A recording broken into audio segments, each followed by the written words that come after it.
Welcome to Making a Meal of It, the podcast for eaters of all appetites who want to reimagine and reinvigorate their relationships with food, food culture, and food systems. I am the digitally recorded voice that animates and edits this audio content, David Santo, a carbon-based life form.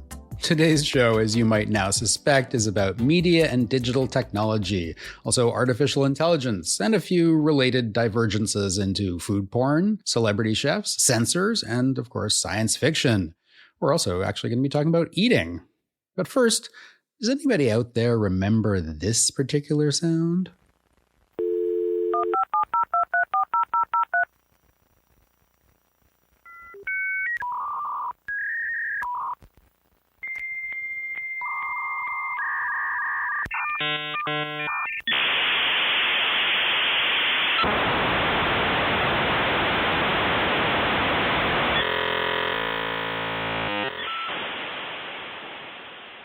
That was the sound of enforced patience, of waiting, of anticipation, and maybe even a kind of sense of hope. But while the digital tones of a modem giving us dial-up access to the internet may now be mostly a meme about slowness and kludgy technology, back in the 80s and even in the early 90s, it signaled that we were kind of going into another realm. It marked a sort of transition between the analog world and the digital one. It was a threshold to cross, at least mentally, and it made us realize that we were going into another kind of space, one that was both real and not real at the same time. Today, given how many of us spend so much of our lives both at work and at play in some form of connection to the internet, that threshold has become so blurry that it barely registers as a divider at all. Whether it's tapping a phone icon to see whether it's raining or sunny, instead of actually looking out our oh-so-analog window and, heaven forbid, actually stepping outside for a moment, or whether it's collaborating in real time on a coding project via GitHub, the line between virtual and actual is just ceasing to be meaningful in some ways. The Internet of Things, ubiquitous computing, all of our so-called smart devices, they all mean that there's just very little difference between that and this. Think of how hard it is to spend a truly unplugged weekend somewhere. Wires and wirelessness are everywhere. And one concern that a lot of people in the food world are talking about is this issue of what's called de-skilling. It's the process that happens when subsequent generations don't learn basic practices of humanity, those that, used to be passed on to us by our grandparents or our parents or even our friends. Now, as our digital devices are able to do so much for us, the need to fend for ourselves has gotten less and less. And whether it's baking or finding food, reading a map, doing basic math, even keeping track of our daily appointments, so much has been automated and gamified that we're slowly, and sometimes quickly, turning into the human survivors from that movie Wall-E. We're really good at shopping and making digital content, but left in the woods on our own for 24 hours, most of us wouldn't emerge alive. So, while this may seem a bit melodramatic, the same shifts that have been replacing human know-how with algorithms are also having radical effects on the ways we perceive and relate to food. From the explosion in screen-based food entertainment, what we used to call food TV, to the incursions of for-profit data miners and artificial intelligence companies into agriculture and fisheries and food delivery services, the mediatization and digitization of food is fully upon us. So what does that mean about our food culture? What does that mean about us as eaters? What does it mean when our fundamental relationship with ourselves and the natural world is now mediated by the code of programmers and tech industrialists? Some of the effects are already here, and some are still on the fast approaching horizon. My worry is that de-skilling is going to be one of the least problematic of those effects. We'll see, as I often say, we'll see, both ironically and with occasional glimmers of optimism. Trying to be positive about things, my first conversation is about the evolution of food media from early TV shows up to the TikTok culinary scene. I also dive into the technological developments happening in large-scale and small-scale farming and how early science fiction authors got some of the future right and some of it wrong. Maxime and I gag on a kind of digitized food thing during the Stick This in Your Mouth segment. And closing the episode, we find out how AI thinks about food during the Food Questionnaire. And I also have a little story about a very prescient sci-fi writer who was thinking about lab-grown meat and a bunch of other things way back in the 1950s. Kicking things off, we have Dr. Signe Rousseau, a professor of digital literacy at the University of Cape Town in South Africa. Signe did her PhD research on the rise of celebrity chefs way before what we call food media was a phrase that anyone was taking seriously. She's the co-chair of Gastronomica, the Journal for Food Studies, and author of the books Food Media, Celebrity Chefs and the Politics of Everyday Interference, and Food and Social Media, You Are What You Tweet. Signe, thank you so much for joining me on the podcast. You've been working and writing about food and media for many, many years, food TV and celebrity chefs and celebrity in general. I'm curious to know, over the time that you have been working in this field, what you've been observing as major changes in the food media landscape.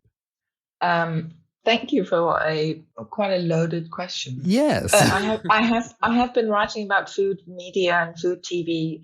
Well, not from its inception, but maybe from a kind of collision of a certain kind of celebrity with particularly social media and more people having access to things. So while there were famous people on TV from, before 1950, when I started noticing Jamie Oliver, let's say, as the kind of prototype for the work that I was doing, because my work was never about Jamie Oliver, but he was a very good example of something I found very strange, to see him behaving like a rock star on stage and his fans treating him like that. Yeah.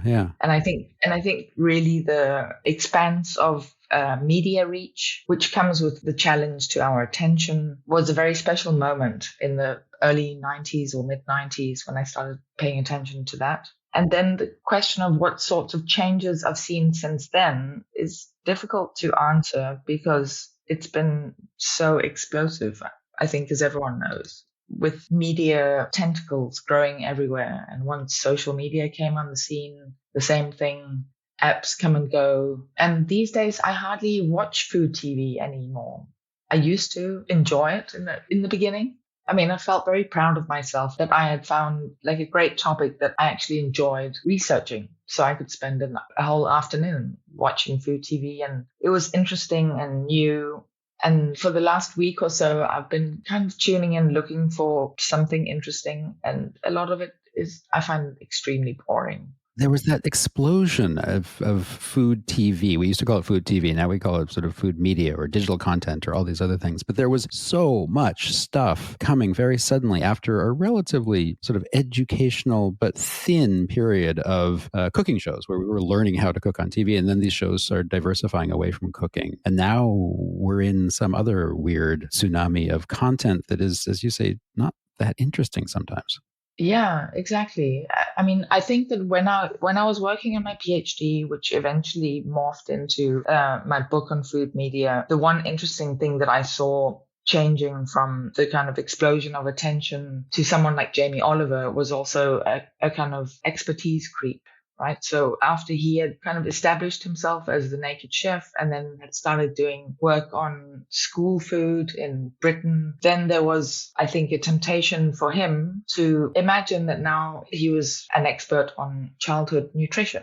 And so he tried to take his one show to America and go into kitchens and schools and reform the whole thing. And they didn't want to let him in. And he was quite perplexed by that because all he had gotten were eyeballs and attention and adoration. And he had gotten the UK government to pledge millions of pounds to improving school food. And there was a great moment in it was in Los Angeles. And it was all filmed, of course, where he was asking why he couldn't get into the kitchens. And they said, well, we'd love you to come and help us. And we value your willingness, I suppose, to come and share what you know. But we don't want your cameras. And so you can come in without the cameras. And that was like a slap in his face after 5 or 6 years of being just adored. Yeah. And if the camera's not on, is it really happening? Exactly. If you don't Insta it, then it didn't happen. Yeah.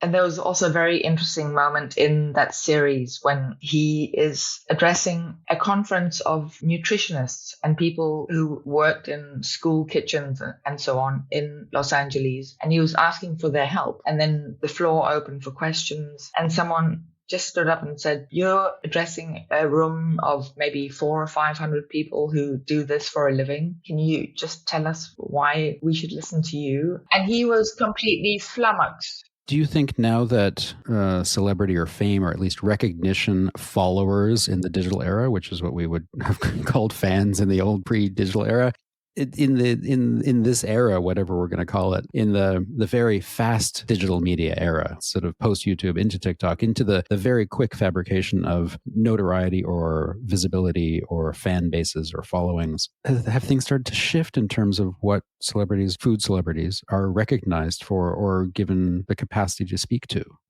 Well, that's also a very good question, which my own expertise is now limited by the fact that I do often find it quite tedious to try to catch up, and because there is so much going on all over the place, and then there's a new platform and then it fades away. I mean, people were doing Snapchat and next we're doing TikTok, and now we're talking about privacy, some people being nervous of having TikTok on your phone.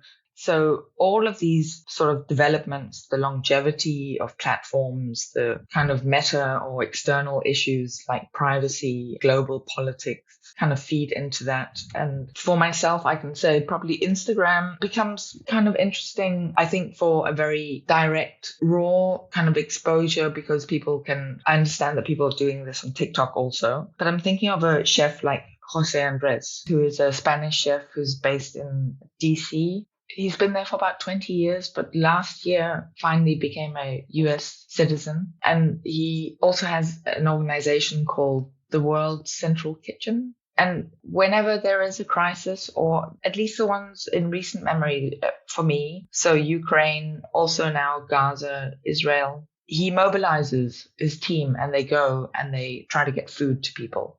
He doesn't talk about how good it would be to mobilize. He doesn't get on TV and ask for donations. He gets out there and he does it. And he films himself and shares it. And it's kind of amazing. He's also got one of the most coveted restaurants in DC. It's called Mini Bar. I think there are like 8 seats. It's very expensive. It's very exclusive. But he is also very much on the ground. And so he's become, instead of a celebrity chef, he's an activist chef. He is a celebrity. He is well known, or he is celebrated, but he is also using his power for good. Yes, absolutely. If we go back to one of the shifts I was describing when Jamie Oliver went into sort of childhood nutrition, I think that was also a moment of activism, but it was one that was not authorized because he was going into actually a scientific field that he had no right to be in. But going out and feeding people is not something you need a degree in. And by the way, since I wrote about Jamie Oliver now many years ago, he has actually got a master's in nutrition. Oh. So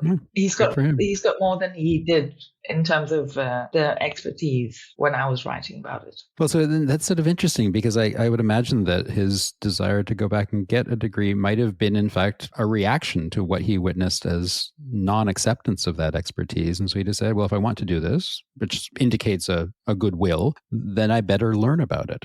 Absolutely. And kudos to that. Yeah. We did used to worship our food TV hosts and cooks. There was so much adulation for their artistry, their creativity, their charisma. And I'm wondering, with the digitization of media, with the accessibility, and with more and more consciousness about what food systems are and how they're difficult and challenging, and what some of the social issues are beyond the pleasure of eating on the table, which is, of course, an important part of food, but not the only part of food. Do you think that there's a new future for what well-known people, and I won't even use the word celebrity, but well-known people who've got followings and influence and agency? Do you think that there's a new role for them in food activism or food media or food anything? That's also a very big question, David. I'd like to start by asking you, if you don't mind, what exactly you mean by digitization? So when I say digitization of media, I'm thinking about, because I also was a teenager in the 1980s and lived in a world where my media came through an analog signal on radio frequency to my television set. My options were to change the channel and change the volume. And since that time, when I was watching early food television shows where a chef would appear and then there was a commercial break and we'd come back after the commercial and something had been cooked miraculously in the last 2.5 minutes, this was the era of television, food TV that I grew up with. And there was some magic in it. I was even on a food TV show at the age of 11 and, learned a little bit about what goes into the sausage of food television. And so I grew up with this sense of, okay, I know what food TV is. And then the internet, and then all of the applications, and then all of the diversification. So I guess when I say digitization, I mean everything that has changed since I was a child or since I was a teenager and loving food TV or loving food magazines, which were also very analog for me. I was not reading them online. I was getting a subscription to Gourmet magazine that came in the mail. So that was my original history with food media. Now I see multiple channels, not just TV channels, but channels of information, ways to get things before my eyes or into my ears. Food podcasts, for example, but also all of the different algorithms that are pushing information to me for me to make choices about what to look at and what not to look at. It's just this incredible diversification facilitated by the internet and the capacity to make relatively high quality content pretty well anywhere. And by anybody who's got a few editing skills and a bit of personality. And so that's what I mean by digitization. That's what's everything. And it's very personal because it's everything that's changed in my lifetime.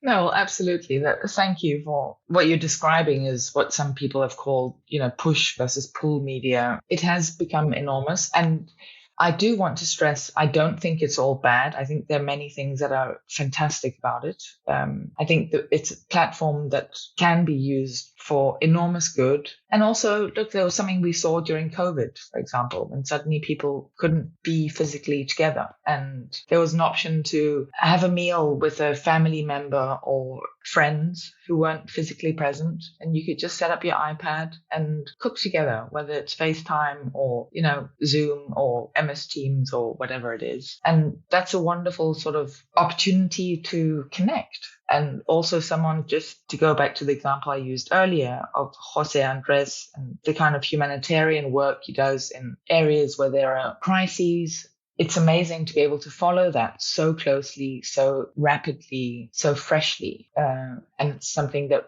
I'm very grateful for. And you mentioned earlier how one evolution that you have noticed is also about things becoming more about food systems and so on. I'm sure we will talk a little bit about how food studies has become more interesting and more mature about things like food systems and global politics and supply chains and things like that. Spectacle and shock has become boring, which is quite a sad thing to say. Yeah. But I'm sure I'm not the only one who thinks so. Just to mention another example of someone who was outlandish or has been outlandish for most of his career in the kind of food media world would be Heston Blumenthal, the chef of the much acclaimed Fat Duck restaurant in Bray in the UK. And Heston Blumenthal was the only one I could write about who had a TV show where he explicitly said to viewers, please don't try this at home. Because it was so fantastical. Yeah. It wasn't about teaching anyone how to roast pork or potatoes or whatever. It was about Willy Wonka's fairy tale down the rabbit hole, and people could lick the walls and have 5 different flavors. And that was fun while it lasted. Yeah. Well, and it was a show. He put on a good show, and he wasn't trying to do something else. It wasn't in the guise of X or Y or Z. It was just, this is great TV. And one of my all-time favorites, I won't miss an opportunity to talk about Keith Floyd, one of the early pioneers of British food TV, at least. What was so amazing about Keith Floyd was that he kept drawing attention to the artifice of what he was doing. So he would be cooking something and he'd say to his cameraman, I believe his name was Clive, he'd say, Clive, get in here, get the camera in close. And the camera would steam up. But he was always reminding his audience that they were watching something that was being filmed. Mm-hmm. And sometimes he would mess up. And then he would just, in his cheery way, kind of say, oh, well, these things happen and let's have a slurp and cheers. I think what you just described about drawing attention to the apparatus of media making is also what food studies is starting to do, is drawing attention to the apparatus of food knowledge making or food research making, or that it's not neutral when we intervene as researchers or as media makers or as anyone. And so that some of that reflexivity and self-awareness is what's starting to come in. And that's also a shift in the way anthropology has been thinking about itself for the last few decades, is this shift towards reflexivity and how doing research is also creating something. It's not neutral. And I wonder if that's something that we might hope for more with food media, that food media and food studies can learn from each other in some ways about putting on display the sausage making apparatus, as it were, how things get made has an effect on what that thing becomes.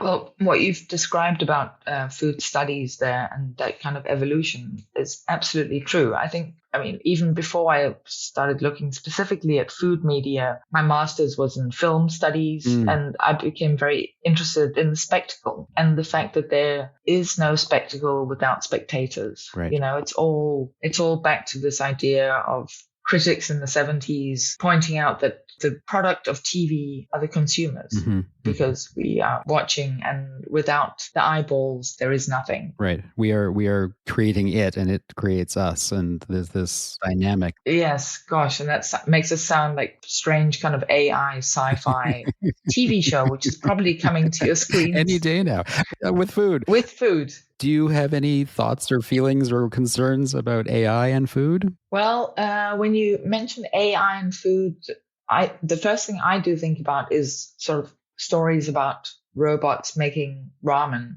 in Japan or South Korea or something like that, which I also don't find that interesting. But otherwise, having also written extensively about what is known as food porn, I can't help but to go to the kind of version of what people consume, whether it's pornography or food media, that might just involve fewer people. I'm not entirely sure if that's a good thing or a bad thing. Once again, if it means there is less harm, then I'm all for it. It's evolving so fast. I mean, when did we start talking about ChatGPT? It was at the beginning of 2023 or at the end of 2022. And now it's the norm. And it's kind of impossible to predict what's going to happen. I think I reached a point a few years ago where I understood that it was impossible to keep up with everything to the point where I could be making conclusions.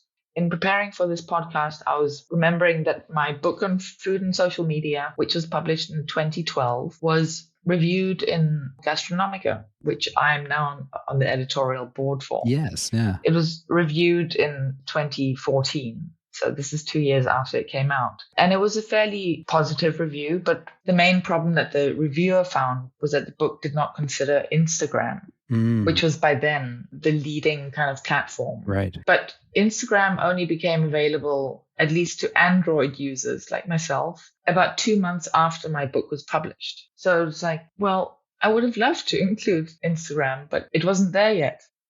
And in 2 years, it became so ubiquitous and so kind of normal that it became a glaring omission in something that was trying to track a kind of evolution of these social media platforms and how they related to food. And now it would be nearly impossible to write a book that would be current at the time of its publication. You'd have to, it has to be then a digital publication that can be updated in real time, which is another... Well, ChatGPT could write the book in about an hour. That's what I should be doing. I'm going to go ask ChatGPT what it thinks the future of food and AI is.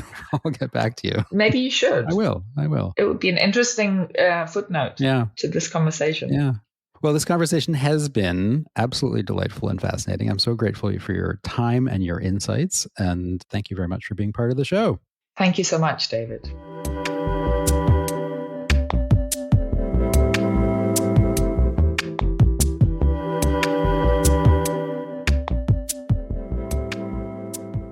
To read more about Signe Rousseau and find links to her books and other projects, be sure to check out the show notes for this episode on your podcasting platform or at makingamealofit.com.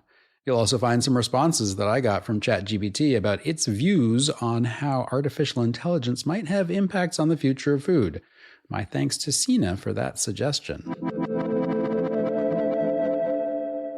Next up is my conversation with Maaz Gardezi, a faculty member in the Department of Sociology at Virginia Tech in Blacksburg, Virginia. His research looks at two issues that are common to both the US and South Asia: climate change, adaptation, and mitigation, and the social implications of emerging digital technologies in agriculture. He's also a pretty thoughtful science fiction Imagineer and made me promise we'd chat about both speculation and actuality when it comes to digital futures. Maaz, thank you so much for being here on the podcast. It's really a pleasure to meet you. Thank you for having me. So your work is largely about the social and political implications of using digital technologies in food and agriculture. Can you give us an overview of what that actually means? Absolutely. So we have seen in the last couple of decades the proliferation of these new technologies that have come up in food and agriculture systems, whether it's through artificial intelligence, big data, sensors that are in the soil, or some of them are in low orbit around the Earth. And one of the things that I'm really particularly interested in is how a profession such as agriculture, which is one of the oldest professions for us as a civilization. How does it interact with these new and emerging technologies in ways in which it allows farmers to make decisions about some of very challenging issues that they're facing, including climate change, other types of risks, whether it's diseases, or whether it's just issues around water quality in terms of, pollution that comes out of the farm. So when I say the social and political implications of digital agriculture, what comes to my mind is how we could rethink the ways in which technologies are developed for farmers, but also in general to be used in rural communities in ways that can serve a larger objective. So it's not just for maximizing profits, but can also be used for minimizing environmental harms, for allowing people to, do things that can give them some agency, whether it's a farm worker who's trying to achieve a specific goal, raise their family on the farm, or just thinking broadly about the implications that these technologies can have in helping us achieve the broader goals about being creative as part of humanity, about being able to help each other. And that's basically what social implications are. Wow. Well, it seems like there are a lot of, I have a lot of questions, but it seems like there are a lot of places where technologies, particularly digital technologies, artificial intelligence, can be very productive at the very large scale of agricultural production in, giant corporate farms and industrial food scale production. But you mentioned families taking care of each other and taking care of their kids and having a future and maybe being good shepherds for the earth. How do technologies play out at that smaller scale when it's not just about productivity, but about a much bigger set of environmental questions? That's a great question. And unfortunately, I feel that a lot of the interest right now is not in that question. Right, at least from the production side of things. Food and agriculture technologies currently are being driven by the demand for or meeting the demand for large-scale producers, as you just described, and especially those that have the ability to buy, expensive machinery or are already wealthy, already educated to some extent, can make sense out of data or can change their practices or have the ability to do that. But I think there has been some ways in which we've started to think about how these digital technologies in food and agriculture can also work for small-scale farms. Just to give you some examples, there's been a lot of emphasis on using cell phones to provide information services. So having information, whether it's information about crop insurance, weather advisory, it can also be advisory in general, like in terms of how do you grow crops. So there's been a lot of emphasis on information services at the early half of the 2000s and then up until now. So those would be pretty straightforward technologies for a farmer who doesn't have millions of dollars to invest in giant data packages or other really complicated technologies. Someone can afford a cell phone pretty easily and then have access to basic information, even in the field where they're doing their work. Absolutely. But even there's some challenges with information technologies that can be as simple as providing cell phone services.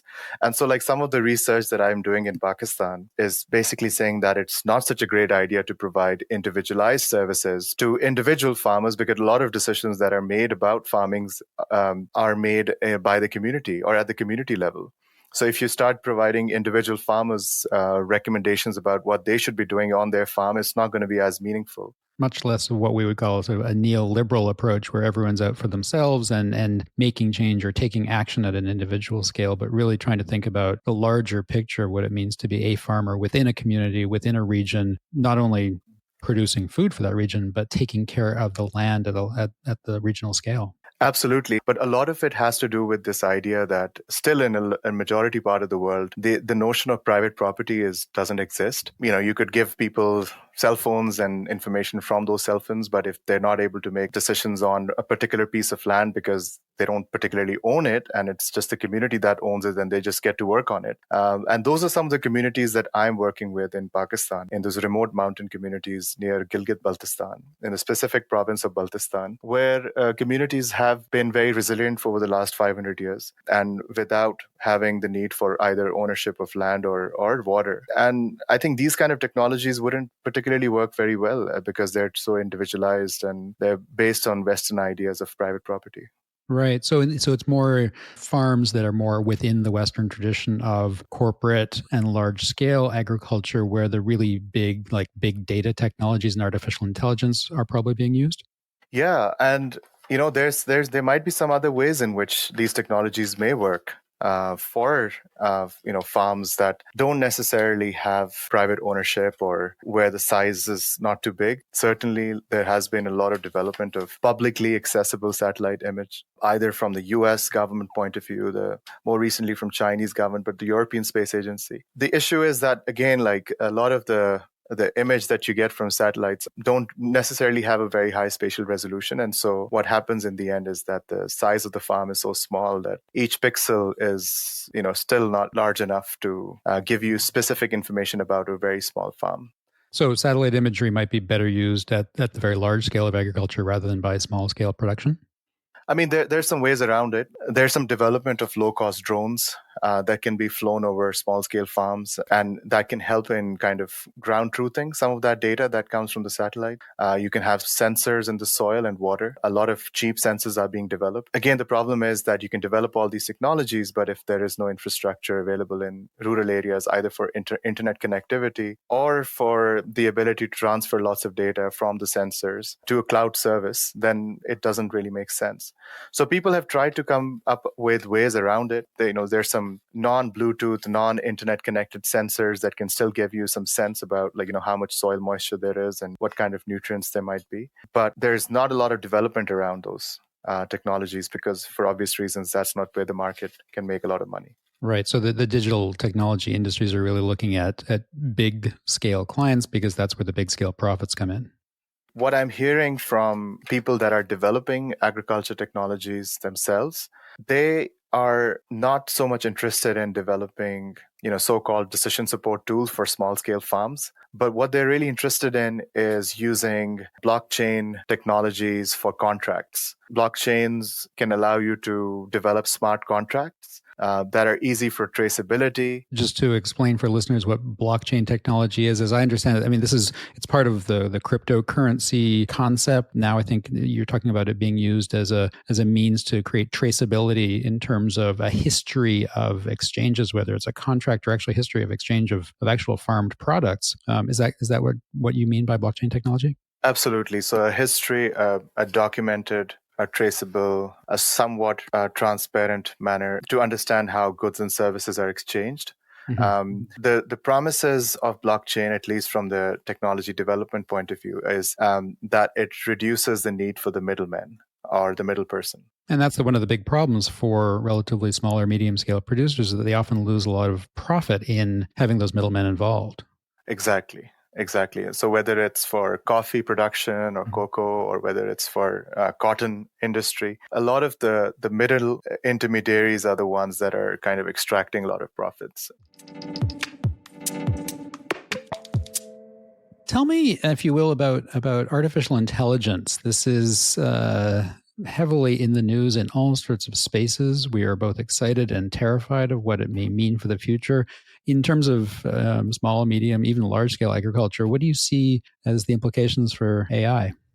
One of the things that I'm finding particularly interesting is that whether it's artificial intelligence or machine learning, is that a lot of the development of the models is focusing on very specific type of farming systems, very specific types of crops, not so much on food crops, and a lot more on commodity crops. Commodity crops being things like cotton and wheat and rice and corn.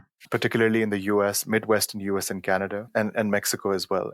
And the challenge is, what can we learn from models that are trained on data from large-scale commodity crops when we apply these models to understand small-scale farms who are trying to do more, biodiverse agriculture? What happens to these models? Do they work? If they don't, what do we need to make them work? So there's a lot of tinkering that goes on first of all, in order to make them to work.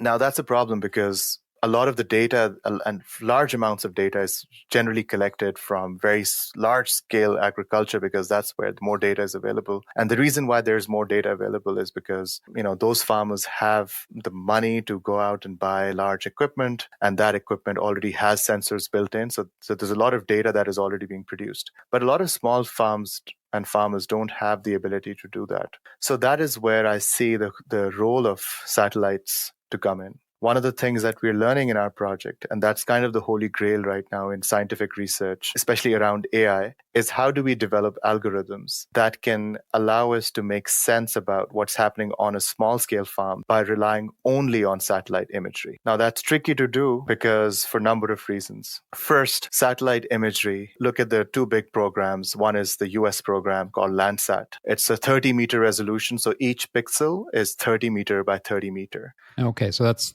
not super high resolution. That's not super high resolution. So that satellite will go over the same piece of land every 12 days. So it's low spatial resolution, but high temporal resolution data. But then you look at other free satellite imagery that's available through European Space Agency, and they go down to 10-meter resolution called Sentinel-1 and Sentinel-2. And then you can go to some commercial satellite programs. They're sub-meter resolution, right? So they're like 6-inch resolution. So each pixel is very, very, very high resolution. So if we can create conditions for governments to invest in more high resolution data imagery that is available freely to the public, I think there is a way in which we may be able to compete with the machine learning models that are coming out of the private sector.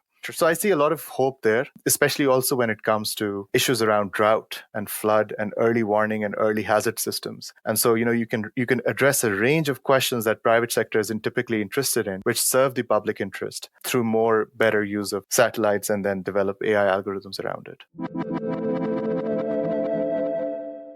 Let me turn to a more hopeful or at least maybe playful question for you. Science fiction authors have been, since the 1950s, coming up with some pretty amazing predictions and some scary ones too about the future of food. AI is in there, technologies, both digital and non. But what do you think about the ways that science fiction has gotten things either right or wrong? Or what do you see as the future of food, or are we already in it? So I think that's a great question. One of the things that I think sci-fi has got incorrect is it is very, very difficult to control and dominate nature through technology. I think it's easier to do that through politics, and we've seen that happening. You can make policies and you can control what kind of crops are grown and which ones aren't. But to be able to tame that process through technology has been very difficult. There is this idea that we've got to control it, right? And that there's no other way than just to be able to dominate it. And instead of how can we understand it better? Sometimes I wonder is what if we put in all our energy, whether it's through the development of new technologies, whether it's through the use of sensors, to be able to get a better understanding about how nature works instead of trying to dominate it all the time. Well, this is humanity's classic failure, thinking that we're better than nature in some way and that we're smarter or more powerful. It's the father science and mother nature duking it out, and mother nature always seems to come out on top. Exactly, right? And so in terms of my own visions, I'm very optimistic about everything in general. And so I feel like sci-fi does have a role in kind of making us think about all the alternative futures that are possible. It seems like, it's the space of speculation and wonder and amazement and possibility versus the space of what is and what drags us down every day. It's that space of imagination that presumably the science fiction writers of the past were hoping might come about in the future, and maybe we're trying to write it into some sort of reality, even though they didn't necessarily all succeed. But at the same time, what you described is that there's lots of possible futures, and somewhere in there, there's a lot of hope. Absolutely. There are lots of scenarios that one needs to explore. And especially for younger people who are just getting into high school or earlier, that still believe or want to believe that there is a future that they would like to live in. I think they have a big contribution to make. In one of our projects, we are working with the Science Museum in Roanoke, Virginia. And that museum specifically is focused on children between the first and the fifth grade, right? And so there's some ways in which Science Museum, but other ways in which, like fiction is another, that we can start thinking more about alternative possibilities.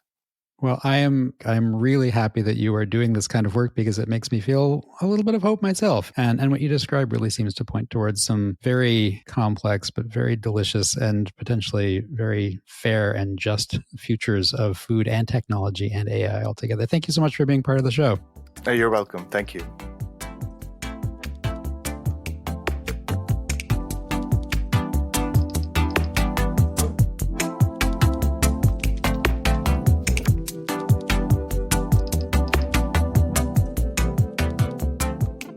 To find links about Maaz's work, as well as some of the work going on in digital agriculture, precision ag, and the impact of big data research in food production, see the show notes for this episode wherever you listen. And we're back for another edition of Stick This in Your Mouth. Hello, Maxime. Hi. Are you ready to go digital with our food? Digital? Oh, tell me more. Okay, I will. So we've got some Soylent to taste this week. What? Well, not Soylent Green. Soylent Green is people, after all. Thank God. No, this is Soylent, the meal equivalent replacement substance that was developed out of Silicon Valley a bunch of years ago by coders who wanted to minimize the time they spent thinking about or eating food. Mm-hmm. And so they developed, this product that was developed, basically a system of powders and oils and liquids that could be used to construct your perfectly balanced nutritional something or other, but without having to think about actual food. Wow. So it became a big thing. Taking the joy out of eating. Yeah, but taking the time out of eating. This was all about coders who wanted to spend all their time coding. Oh my God. And not wasting time, in air quotes, on food. Mm-hmm. So it's very much a part of the digital world. But in some ways, it's also kind of like digitized food, I think. It's a bit like, what we do to corn, wheat, and rice. We break it down into its component parts and then build it back up again in food factories to make highly processed foods. But in this case, they've just broken it down into components and they haven't built it back up. Anyway, it's got this long history. People were sort of testing it out as like a fun, weird thing to do with food. I had some friends who ate it, but had dinner parties where they served real food to their friends, but they ate Soylent because they had doing this Soylent experiment thing for a month. And the friends got really mad at them for kind of abstaining from regular food. Well, I would be very mad. But it was a project. So, of course. What they were trying to do is like say, okay, well, I'm going to eat this, you're going to eat that. Why not have it just be Soylent? Mm-hmm.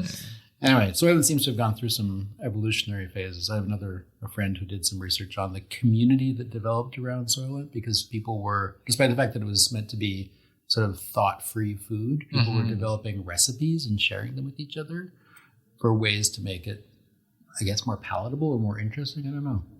Anyway. So we're going to try some liquid Soylent strawberry flavor. Tasty. Serving it to you in an elegant shot glass. Bottoms up. Bottoms up. Here's to perfect food with no thought. Yeah. Okay. So it's like, yeah. What do you think? Well, no different than any kind of meal replacement or even protein shakes or I mean, you used to drink whey shakes. Yeah, whey shakes and stuff like that. So, did you enjoy them? No, never. Oh. I've never was able to find one flavor that was actually a real flavor and not highly chemical in taste. So no. Yeah. No, it's just... Well, I think the original Soylent didn't have flavors, and then because that was so disagreeable to so many people that they started adding different flavors, mild flavors. And in this particular case, the strawberry doesn't taste like any real strawberries. No. What do you think about the idea of, a meal in a bottle or a meal in a pill, all the sort of futuristic ideas that we once had about meal replacements? I'm not opposed to it because I find that there are certain situations where you would actually, if let's say you're an astronaut and you're in space, or you're an older person and you have trouble supplementing, or you don't really have appetite, and these kind of products I find are a little easier for older people to ingest. So are you looking forward to the time when you're an older person or perhaps an astronaut? I will never be an astronaut, and I will be an older person, but am I looking forward to that? Not quite sure. So this little taste of Soylent doesn't make you think, can't wait. No. Absolutely not. But I could also for people with very extremely busy lives who don't have time to sit down for a proper meal. And I hope it's exceptional and not every single day, because, you should sit down and relax. I think it's important that we take time to eat and take time for ourselves, for the nourishment that it brings us, not just the physical nourishment, but the psychological nourishment. Well, this is what I always think about when I make the comparison between this kind of beverage and digitized content. Mm-hmm. It's like the digital world has become very interesting because you can create almost anything, particularly now with generative AI. There's so much freedom to create worlds of imagination with, for example, graphic technology or sound or AI. Like there's all this potential creativity because you've broken things down into ones and zeros, and then you can build them back up into any kind of image or any kind of sound or any kind of word. And yet trying to do that in food seems really antithetical. Absolutely. And I don't quite know why I would be so opposed to doing that in food if I am relatively in favor of it in the information world. Because I think the joy and the pleasure of eating food is the unusual combination sometimes. So things that you can't just construct out of ones and zeros. Exactly. Because sometimes the recipe calls for one ingredient which you don't have, you replace it with something else, and then ta-da, you have a surprise, you didn't expect it. It's delicious or not, but it's interesting, and you would not have discovered it otherwise. Good point. And speaking of surprises, I just had a surprise. I just burped up some fake strawberry flavor into my mouth. Thanks for sharing. Always. Anything for you. As usual, namaste, and thank you for joining me on Stick This in Your Mouth. Au revoir. Bye.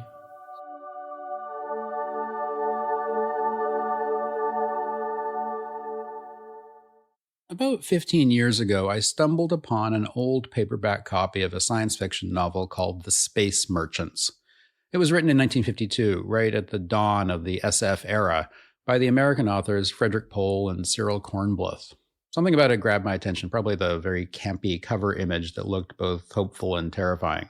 You know that old saying, don't judge a book by its cover? Yeah, it's wrong. Book covers often say a whole lot about what's going on the inside of them.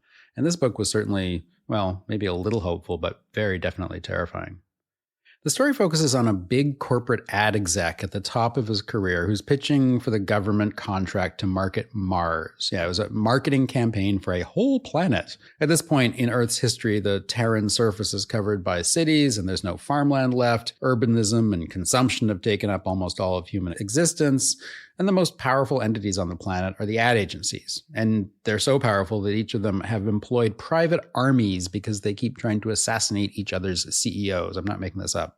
Anyway, our hero quickly falls from grace, and after a bunch of adventures, he ends up on Mars, the planet he was hoping to market to new colonists, with the promise basically of space to live, freedom, and an overall better life, the usual promises that people are fed when trying to get them to radically uproot themselves. Anyway, it turns out that Mars is just like other colonies in the history of human existence, a place of suffering and exploitation where land and human bodies are used to farm agricultural commodities, all of which are aimed at feeding the food industry back on Earth. And what's the very basic commodity? Well, it's algae, grown by human slave labor in giant vertical farms. And then the food industry that the algae feeds back on Earth is a fleshy entity called Chicken Little. Effectively, it's a lab-grown biomass of simulated chicken meat that is harvested periodically to feed the middle classes who can't afford bird-grown meat. Yes, so some 70 years ago, Frederik Pohl and Cyril Kornbluth were already imagining that the future would include ongoing colonization of people and land, of slave labor in agricultural settings, of the hyper-urbanization and capitalism that would run rampant across the planet, and of stratified classes of meat consumers, where cell-cultured chicken was already a reality. It's too prescient. And when Maxime and I first tasted that first sip of Soylent during the Stick This in Your Mouth segment, I kind of felt I was a digital slave gagging down his daily ration. It echoed too strongly of this book for me.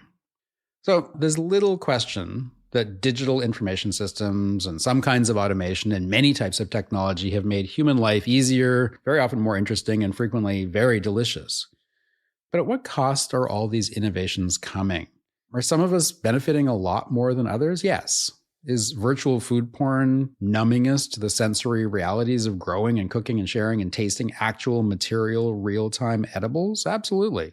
Is our collective culture suffering as more and more people rely on ready meals and food delivery apps, TikTok recipes, and gross out food hacks? I certainly think so. I mean, I'm all in favor of evolving and growing and discovering new things and new ways to eat, but I am really worried about food getting so streamlined and digitized that we somehow get used to ingesting, algorithms.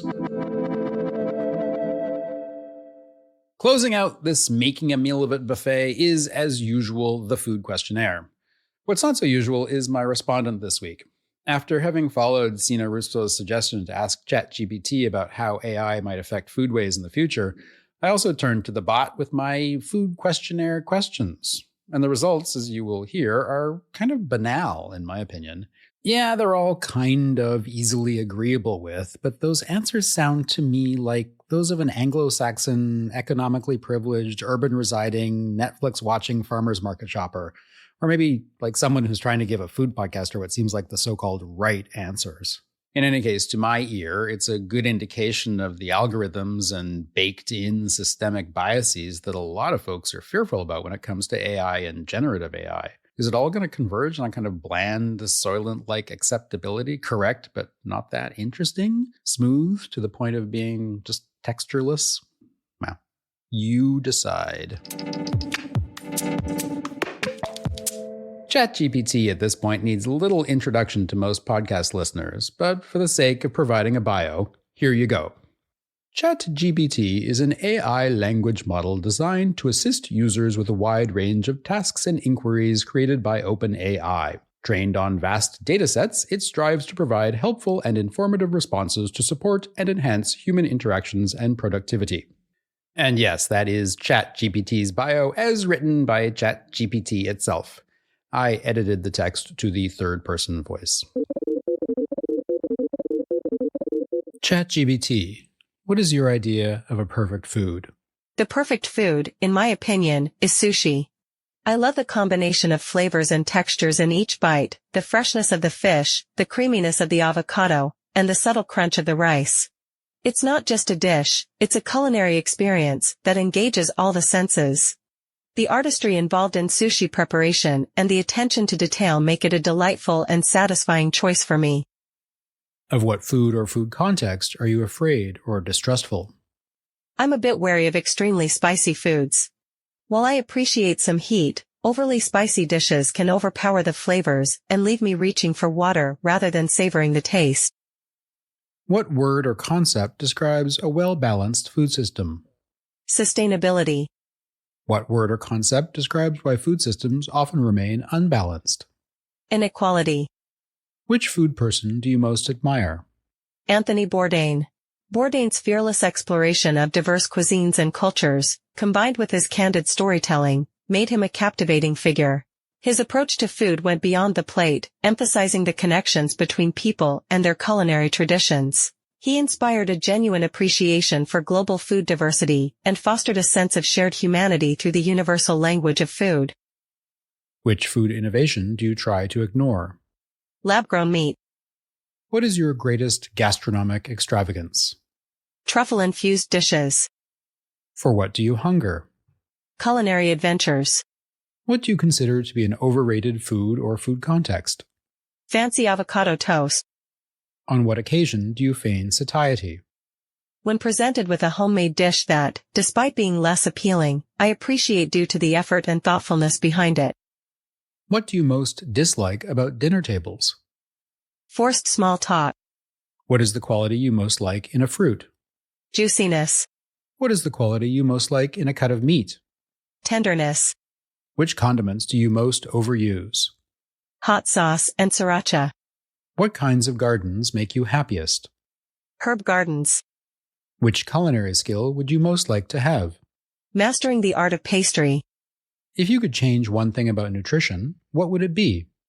More accessible and affordable healthy food options for everyone. What do you consider your greatest edible achievement? Perfecting a family recipe for a signature dish. If you were to die and come back as an edible animal, vegetable, or mineral, what would it be? An olive tree. Where and or when would you most like to dine? A traditional Japanese ryokan overlooking cherry blossoms in full bloom during spring. What is your most treasured kitchen implement? A well-seasoned cast iron skillet. What is your favorite highly processed food? Dark chocolate-covered almonds. What is your favorite aroma? Freshly baked bread. What spice, kitchen implement, or cookbook do you use most rarely? Saffron. What do you most value in your friend's food? Creativity and a willingness to experiment with flavors. Who are your favorite food writers? Michael Pollan and Ruth Reichel. Who are your favorite food celebrities? Gordon Ramsay and Nigella Lawson. With which cuisine do you most identify? Mediterranean. What is your most powerful sense? Taste. What are your favorite agricultural, culinary, or gastronomic words? Umami, for its unique and savory essence. What would you eat as your second to last meal? A multi-course sushi omakase. What food-related epitaph would you put on your own tombstone? Savored every bite, left no flavor unexplored. What question would you either add to this questionnaire or like to ask me? If you could share a meal with any historical figure, who would it be, and what dish would you serve him?